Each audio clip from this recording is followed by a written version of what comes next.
दक्षिण में पत्रकारिता दो प्रकार के आंदोलनों से शुरुआत हुई। एक स्वतंत्रता आंदोलन, दूसरा भाषा के प्रचार प्रसार का आंदोलन, भाषा यानी हिंदी भाषा के प्रचार प्रसार का आंदोलन। स्वतंत्रता से पहले भारतीय पत्रकारिता की शुरुआत अंग्रेजी सरकार के द्वारा स्थापित प्रेसिडेंसी केंद्रों में हुआ, जिसमें मद्रास प्रेसिडेंसी कह सकते हूँ। उसके बाद ही अन्य राज्यों की ओर फैला, दक्षिण के अन्य राज्यों की ओर। और इससे पहले वहाँ प्रादेशिक भाषा में समाचार पत्रों के प्रकाशन का प्रारंभ हो चुका था।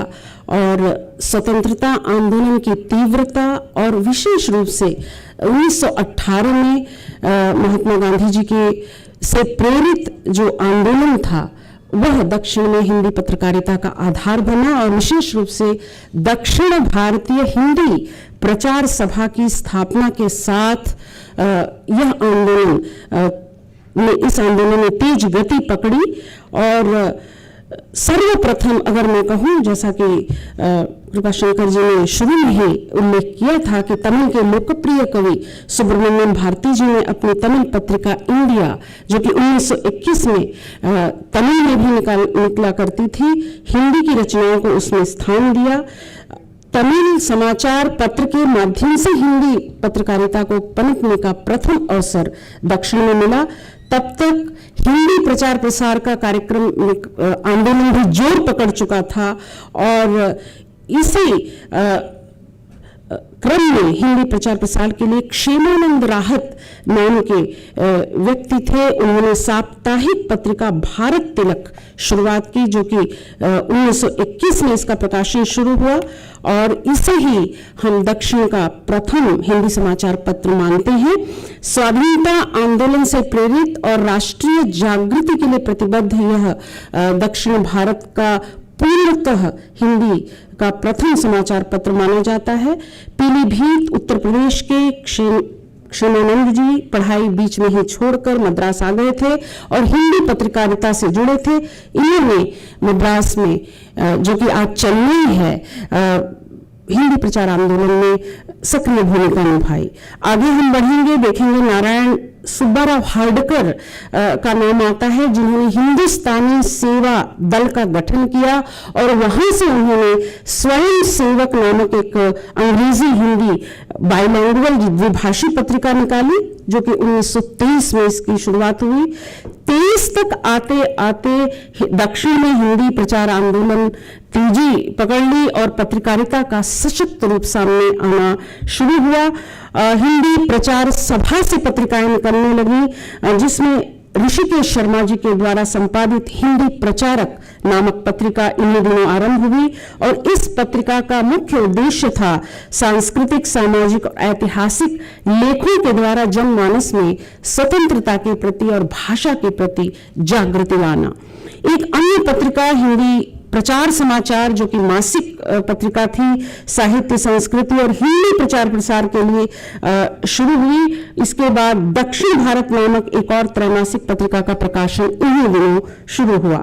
इसी तरह तमिलनाडु के तिरुचिरापल्ली से हिंदी पत्रिका नाम से एक और पत्रिका का प्रकाशन प्रारंभ हुआ। हिंदी की अभिव्यक्ति को मुखर करता हुआ दिखाई दिया। दक्षिणी हिंद नामक एक और पत्रिका आई, जिसमें हिंदी की मौलिक सृजनात्मक रचनाएं प्रकाशित होने लगी और विशेष रूप से स्वतंत्रता के लिए आग्रह थी, ललक था उन रचनाओं में। मद्रास प्रेसिडेंसी के केंद्र से इन पत्रिकाओं के प्रकाशन के लगभग एक दशक के बाद आंध्र प्रदेश, पुडुचेरी, जिसको आज हम कहते हैं पांडिचेरी, और केरल में हिंदी पत्रिकाओं की शुरुआत हुई। आंध्र प्रदेश में हैदराबाद और उसके आसपास का प्रांत निजाम के अधीन होने के कारण 1931 में श्री अर्जुन प्रसाद मिश्र कंटक जी के प्रयत्न से भाग्योदय नाम की एक पत्रिका का प्रकाशन शुरू हुआ।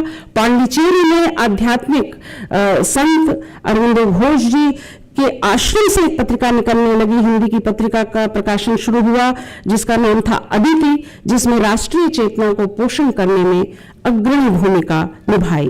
मलयाली भाषी क्षेत्र केरल की ओर जब हम बढ़ते हैं तो देखते हैं हिंदी पत्रकारिता के मूल में हिंदी का प्रचार आंदोलन रहा। वहां भी श्री नीलकंठन नायर जी के अथक परिश्रम से 41 में यानी 41 में हिंदी मित्र नाम की एक हिंदी पत्रिका की शुरुआत हुई। इस पत्रिका ने सामाजिक जागरण में महत्वपूर्ण भूमिका निभाई। एक और पत्रिका निकली ललकार, दोनों एक साथ शुरू हुई थी और इसने अन्य हिंदी पत्र पत्रिकाओं को आगे बढ़ाने में प्रेरित किया। केरल की मलयालम पत्रिका ने भी साप्ताहिक हिंदी का एक परिशिष्ट निकालना शुरू किया और विश्व भारती पत्रिका भी वहां से निकलने लगी और उसमें भी हिंदी की रचनाओं को स्थान मिला, जिसका प्रमुख उद्देश्य स्वतंत्रता आंदोलन की अभिव्यक्ति थी। इसके अलावा हिंदी प्रचार सभाओं की स्थापना चेन्नई यानी मद्रास के बाद केरल, कर्नाटक, आंध्र वगैरह तक सभाओं की स्थापना हुई और सभाओं की पत्रिकाओं ने बहुत महत्वपूर्ण भूमिका निभाई हिंदी की पत्रकारिता के क्षेत्र में विशेष रूप से। और यहां से केरल भारती पत्रिका निकली, राष्ट्रवाणी, युग प्रभात, केरल ज्योति जैसी पत्रिकाएं केरल में निकली, जिनका प्रमुख उद्देश्य जन जागरण ही था। ये पत्रिकाएं राष्ट्रीय चेतना एवं स्वतंत्र विचारों की वाहक बनी। केरल हिंदी प्रचार सभा के संस्थापक वासुदेवन पिल्लई ने राष्ट्रवाणी पत्रिका का संपादन कर हिंदी पत्रकारिता को विस्तार दिया है और राष्ट्रीय एकता को मजबूत करना इन पत्र पत्रिकाओं का मुख्य उद्देश्य रहा है। कर्नाटक की ओर जब मैं बढ़ती हूँ तो देखती हूँ कि हिंदी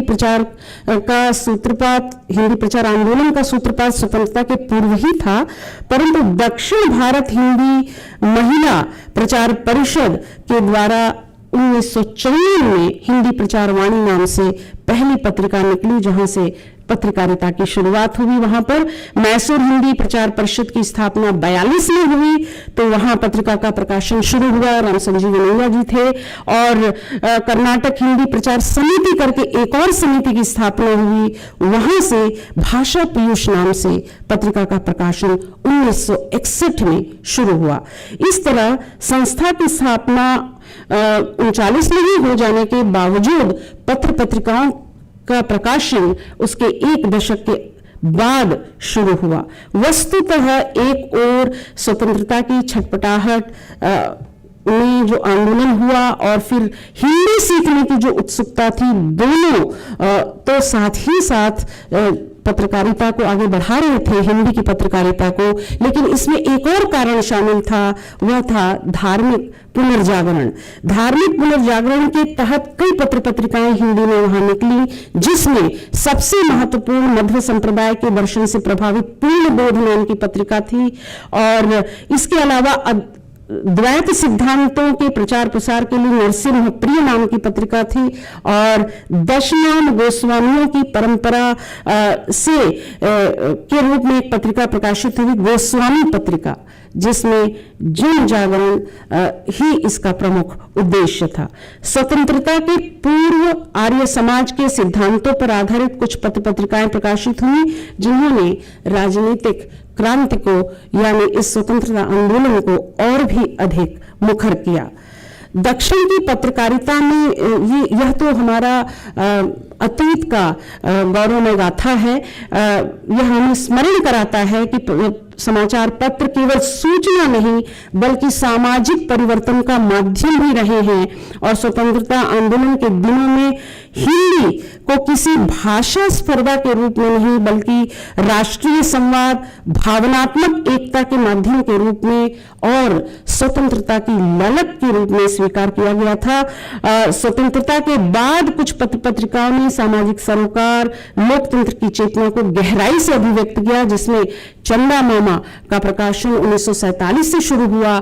चक्रपाणी इसके पहले संपादक थे, बाद में बालशौरी रेड्डी जी ने भी किया, उसके बाद विश्वनाथ जी ने किया और इस तरह से वह पत्रिका पहले तमिल और तेलुगु में निकली और बाद में हिंदी और अन्य भाषाओं में उसका संस्करण निकलने लगा।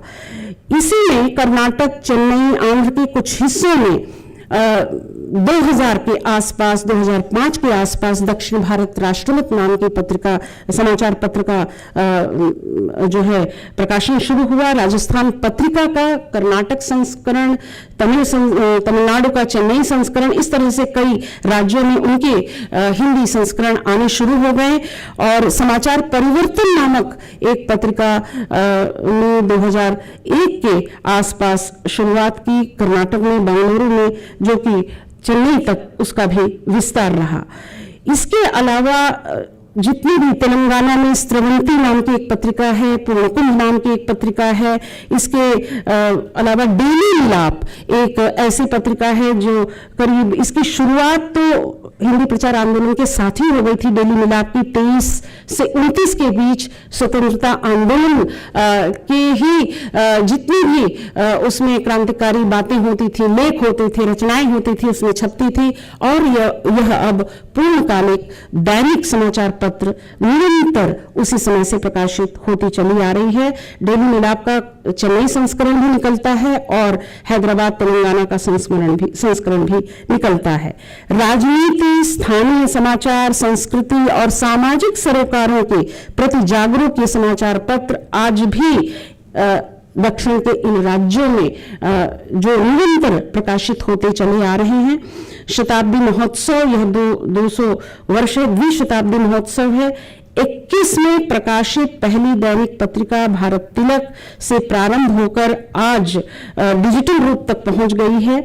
गांधी जी का हिंदी प्रचार आंदोलन और स्वतंत्रता संग्राम की जीवटता ने समाचार पत्र पत्रिकाओं को संघर्ष का प्रमुख उपकरण बनाया है। और साथ ही साथ मुझे ऐसा लगता है कि ये पत्र पत्रिकाएं केवल एक स्वतंत्रता के संघर्ष के लिए नहीं है, क्या एक किसी देश की स्वतंत्रता, व्यक्ति की स्वतंत्रता से केवल संबंध नहीं है, बल्कि सामाजिक कुरीतियों, सामाजिक अनेक संगतियों, विसंगतियों से भी आगे ले जाकर एक जागृति फैलाने का काम भी करती रही हैं।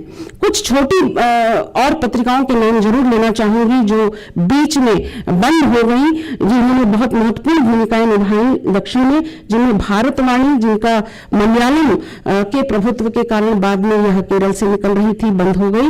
और इस प्रकार इस पूरे 200 वर्षों की यात्रा को हम देखते हैं तो दक्षिण में चुनौतियां बहुत रही हैं। भाषा की बड़ी चुनौती रही है और पत्रकारिता को जीवित रखने की बड़ी चुनौती रही है। शुरू में अंग्रेजी सरकार से बचकर निकालना पड़ता था, बाद में अब क्षेत्रीय असमानताओं या राजनीतिक उलझनों के कारण इन्हें अपने आप को अलग तरह से सीमित रखना पड़ता है। लेकिन फिर भी हिंदी का प्रचार प्रसार, शिक्षण और हिंदी के समाचार पत्र पत्रिकाएं जोर शोर से निकल रही हैं। और प्रश्न यही है कि क्या दक्षिण में हिंदी पत्रकारिता राजनीतिक उलझनों से, राजनीतिक जो हावी हो रहा है राजनीति, उससे बाहर निकल पाएगी? ये एक बहुत बड़ा प्रश्न है हमारे लिए वहां पर। और केवल पत्रकारिता ही नहीं, हिंदी शिक्षण भी राजनीति उस पर हावी है। वह किस तरह से मुक्त हो पाएगी, कैसे होगी, यह फिर से एक बार जन आंदोलन खड़ा करना पड़ेगा, आंदोलन होगा तभी यह हो पाएगी। ये सब प्रश्न हैं जिनके उत्तर हमें मिलना आवश्यक है। अज्ञे जी के 2 पंक्ति से अपनी बात समाप्त करूंगी कि उन्होंने कहा था कि पराधीन देश में हम स्वाधीन भाषा में सोचते थे, लिखते थे और अनुभव करते थे कि राजनीतिक पराधीनता हमें झुका नहीं सकती। आज स्वाधीन देश में मैं यहाँ डैश छोड़ती हूँ, पराधीन भाषा में हम ज्यादा लिखते हैं, स्वाधीन भाषा में भी लिख रहे हैं। क्या हम पूर्णतः स्वतंत्र हो चुके हैं? यह एक बहुत बड़ा प्रश्न है, विशेष रूप से दक्षिण भारत के परिप्रेक्ष्य में। यहाँ पर अवसर देने के लिए मैं बहुत बहुत आभारी हूँ। मैंने हिंदी पत्रकारिता के, हिंदी पट्टी के किसी भी योगदान को भी बहुत सारे विद्वानों से हमने सुन लिया है, उसमें जोड़ा नहीं है। मैं अपने विषय पर बिल्कुल टू द पॉइंट रही हूँ, ताकि हम उस क्षेत्र के पत्रकारिता के योगदान को समझ सकें और उसके संघर्ष को थोड़े और उदार भावना से समझ सकें कि भाषा के साथ साथ पत्रकारिता की चुनौती बहुत ही दुर्गम्य है और इसे सरल बनाना हम सबका काम है। बहुत बहुत आभार और नमस्कार।